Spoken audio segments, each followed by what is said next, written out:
worry is about tonight. You guys, I know there's a curfew in place, but Yes. are you guys prepared to combat anything that might happen tonight? Absolutely. We do have a plan in place, and we've been in close contact with a lot of our local agency partners to request mutual aid. Last night, when this whole event was happening, we were already starting to plan for today because we could see the magnitude of what we were facing. And we're not tolerating violence. We will have resources in place. The mayor gave us an additional tool with the curfew order. And so, we'll put out some more information about that. But we just really need calm. We don't want to have to arrest people, but we can't have looting in our city. And like the chief mentioned earlier, we will be following up on cases and arresting individuals who've been engaged in violent acts across our city yesterday and last night. I live downtown. I lost a lot of sleep last night. I'm nervous about tonight. What would you say about other people like myself that are worried that this is going to be a round two? I know you said some things are in place. Do you think it's going to get out of hand like this again? I think it's completely understandable to be fearful or skittish or concerned. What I would express to our public is that we are committed. We have canceled our officers' days off for the whole weekend, so we have additional staffing that we'll have on hand. We're having other agency partners come in, and so we're confident in what we have. But again, we have to be flexible, and we ask, for the community's help as well. So we got to move on and then more. Yeah, we'll go as we go. Thank you so much.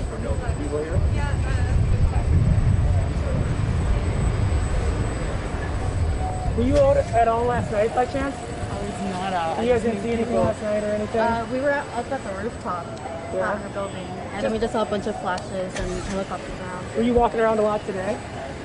Kind of. Can I ask you a quick question? Are you guys coming? Sure. What's it like just looking around and seeing all of this destruction? It's crazy. I never thought downtown Portland could ever look like this. I knew we were gonna have a protest. I didn't know it was gonna turn out to be a riot. Yeah. Are you worried? Does any of this worry you? Do you live in town? Are you nervous that something like this might happen again? So yes, I'm worried that something might happen like this again. It is scary to see all the destruction that people have done. But, most of the stuff that they took wasn't anything for a reason, basically. The protest was to signify the injustice that happened with George Floyd, but all the looting that happened just Was overboard. Would you say that the message got a little taken out of control? Yeah, I saw a lot of messages on the mayor's Twitter account being like, this could be an Antifa thing. And I was like, holy shit, because it was a movement that started out pretty peaceful and then it broke out into something crazy. Yeah, who'd have thought? Not me. Thank you very much for your time. Can you get your first name quick? Roxy. Roxy? How do you spell it? Roxy. What's your first name? Giselle, Gisselle. Thank you very much. Thank you. Hey, Robbie. What up, girl?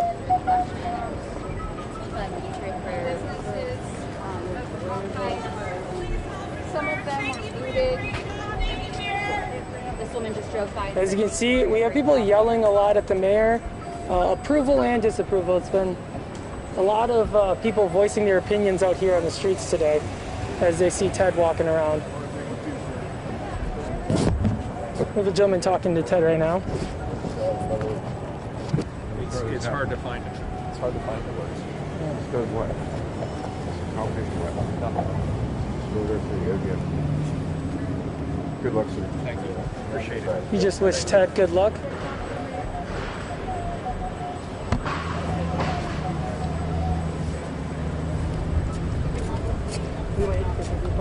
I just wanted to say goodbye to Andrew. He's in a... I feel him badly. I left him in an I conned him off. Yeah. Can I ask you a quick question? Yeah, of course. This has to be one of the most difficult situations to navigate. I mean, there's so many different opinions and it's just not an easy solution, but people seem to want one overnight.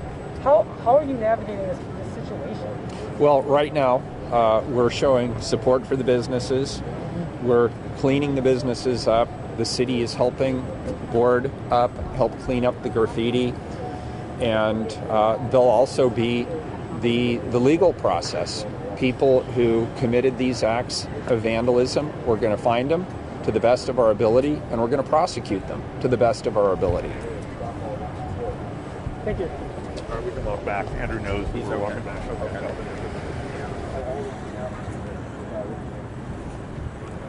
How you doing, man? Good. Timothy Hardner, Western Oregon University. Thank you. Yeah, you're welcome. Were you around at all last night by chance, sir? You had another question? Oh, we'll just keep walking. You know what? I pretty much asked it to Ted. Okay.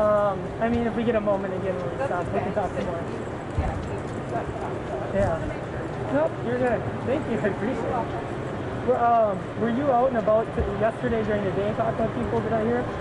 Or was that someone else? I've been working since yesterday at 10 o'clock, and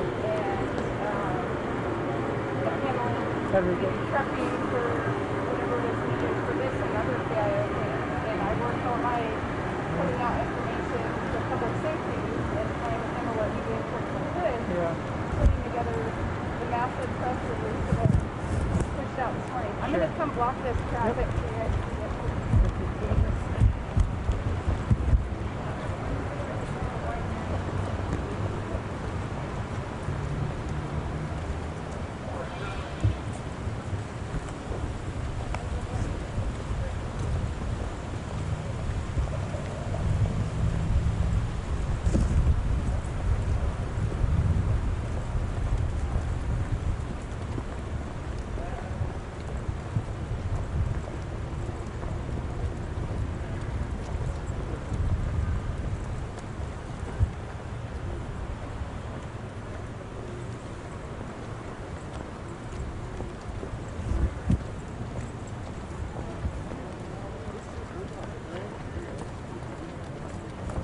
So it looks like we're headed back towards City Hall area. We might be wrapping up the tour soon, but we'll be sure to stick out here and talk to some people and kind of show you everything that's going on right now and try and get a sense of where people's heads are at and assess what a lot of the damage is, maybe talk to some business owners and see what their thoughts are. So just stick around with us today and we'll have more details about this situation in downtown Portland.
So I take it we might be wrapping this up here? Is that the plan, or? Yeah, that's the plan. Okay. Yes. Is there anything else that's going to go on here besides? Anything else? Nope. This is pretty much it. Yeah, that was the first thing. It all kind of blends in after a... Yeah. At this point, yeah, we're gonna go. So I have other media availabilities, I think today, right? At 12:30, where's, I believe, 12:30?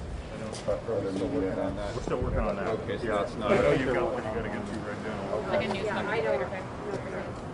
There may be somewhere else we're gonna be. I gotta check with the staff, so All right. yeah, we'll let you know. Good. We're gonna do MLK something. maybe, Yeah, or- up okay. north. Yeah. We can meet you over there. Okay, good, And thank when were you you. thinking about doing that? Around noonish. Noonish? One, Okay. two, Well, you somewhere guys- in there. I'm not sure. I gotta check. But before Okay. we do, obviously, we'll send out the Send press out release to something. everybody so Figure y'all know out. when and where. Maybe, can you go through Eileen, just because I know we're getting Send a lots of press requests, and release. it Yes. makes her very unhappy when I go around Yes. in one offer, and sometimes we overschedule. Yeah, okay. I will. But, Thank you. yeah, I have Thanks, no everybody. problem. We'll see you in a bit. Appreciate it. Good. Thank you, man. All right, so we wrapped up our short tour with the mayor. We asked him some questions. We'll have more on that throughout the day.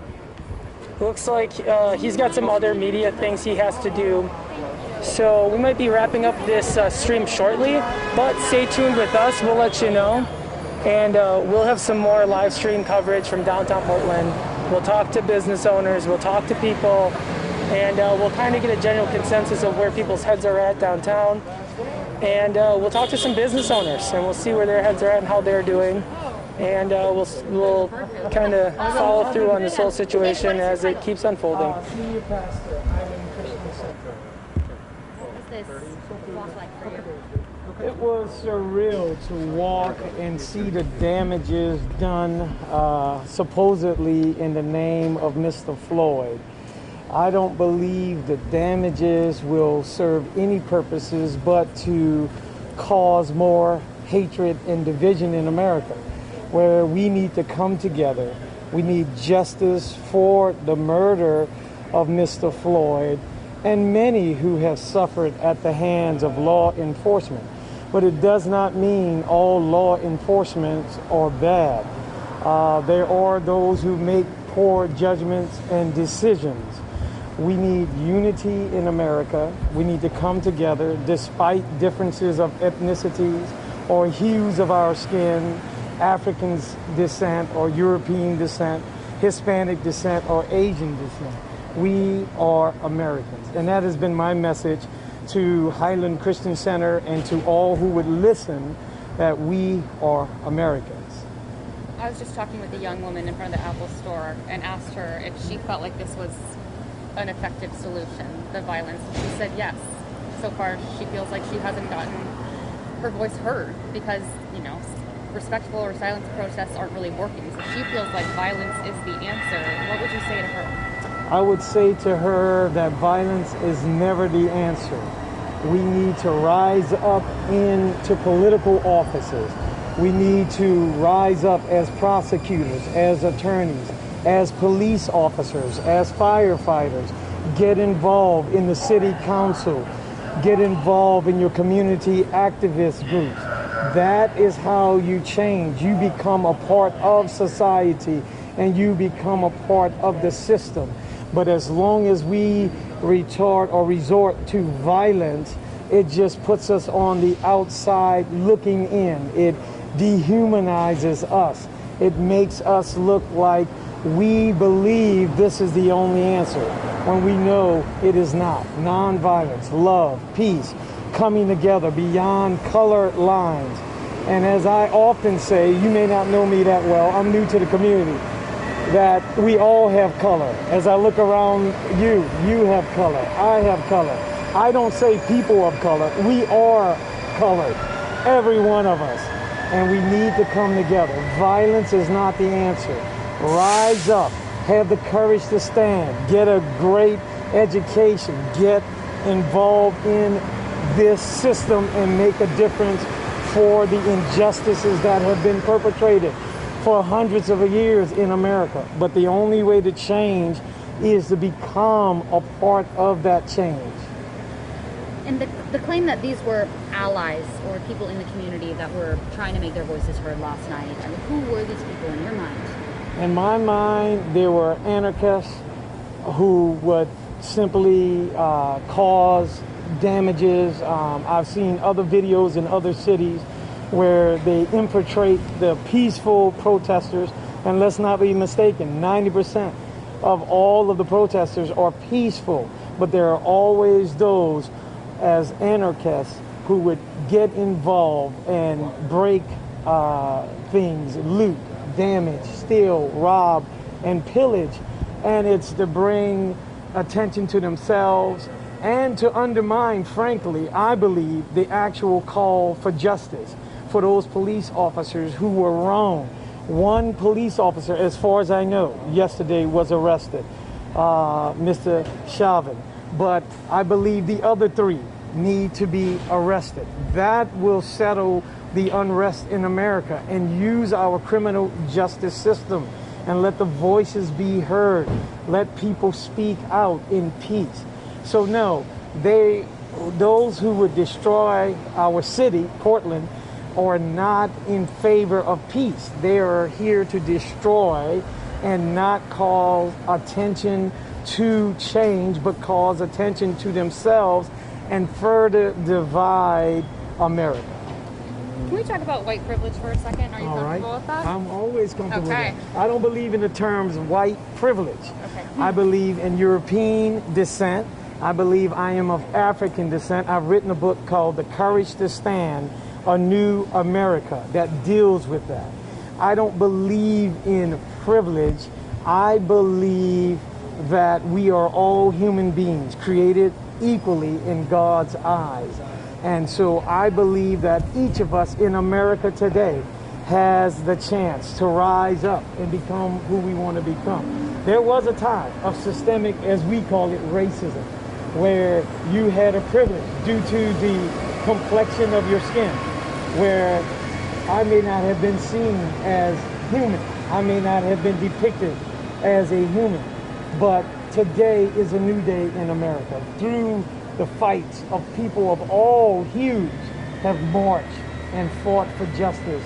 And I believe today we need to stand on their shoulders and not be limited to these concepts that are from the past. You do believe that we've moved past that. It doesn't seem like it sometimes. I don't believe we're fully come. I believe we're on the right path. I believe we're making strides. We have opportunities in the education system and criminal justice and reform, but we need more people to get involved. I believe America still faces systemic racism, if you will, in certain departments, because there are certain people who will harbor that I am superior and you are inferior because of the complexion or hue of your skin, whether that is Hispanic or Asian or African. But I believe America has come a long way. I have served in the military for 35 years. And because of my broad experience, I have seen the diversity and the strength that comes through diversity. And we need to unite. We need to change the terminology in America. White language, black language. These are two disparate terms that separate America. So when I call you a color or you call me a color, it divides us further. What we need in America is unity. We are human beings. We are Americans. Thank you. Very powerful. Can I get your name, your first and last name? Dr. Sean, S-H-O-N, last name Neyland, N-E-Y-L-A-N-D. Thank you very much. Thank you.